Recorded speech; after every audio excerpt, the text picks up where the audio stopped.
Bonjour, Olivier Frachon du cabinet Avocat et Partenaires. Je vais vous proposer une analyse du droit de rétractation dans les contrats commerciaux.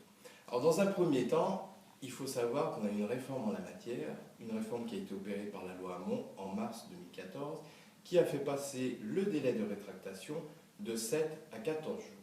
Ce qui est important, c'est de savoir comment et à qui s'applique ce délai de rétractation.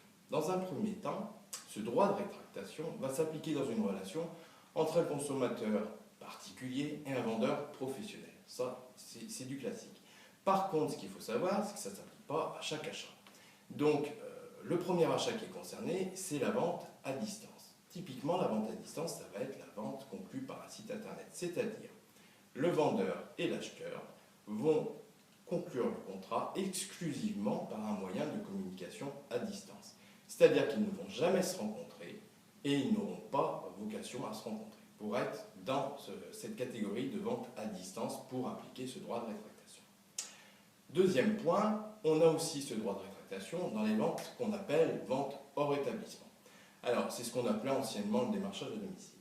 Donc, pour ces ventes hors établissement, la première situation, ça va être une vente qui va être effectuée en dehors du local du vendeur professionnel, en la présence simultanée, par contre, du vendeur et de l'acheteur, personne physique ou particulier. D'accord ?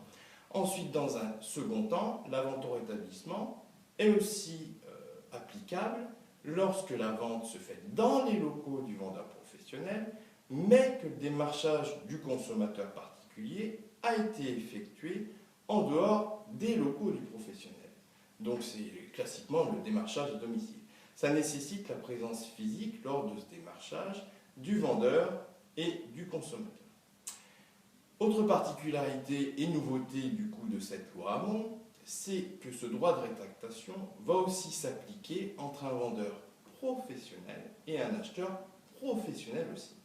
Alors, par contre, concernant l'acheteur professionnel, on va parler d'un vendeur, d'un petit vendeur, sans être péjoratif, ça veut dire le petit vendeur d'après la loi, c'est celui qui emploie 5 salariés maximum, voire moins, pour une activité pour un contrat qui n'est pas dans le cadre de son activité principale et pour une vente exclusivement conclue hors établissement. C'est-à-dire qu'une vente à distance par intermédiaire typiquement du site internet, entre un vendeur professionnel et un acheteur professionnel, là dans ce cas-là, le droit de rétractation ne va pas s'appliquer.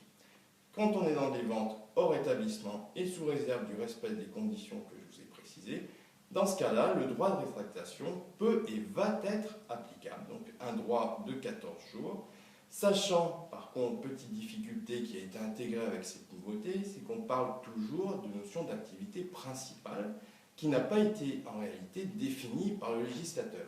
D'où une obligation de définir au cas par cas quelle est la relation, est-ce que le contrat qui a été passé par l'acheteur professionnel rentre dans le cadre de son activité principale ou non, ce qui peut poser une difficulté.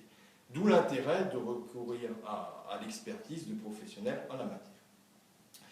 Notre cabinet se tient à votre disposition, non seulement donc pour l'analyse de ces situations, pour effectuer des audits de contrats commerciaux, ainsi bien entendu que la rédaction de ces contrats. Merci.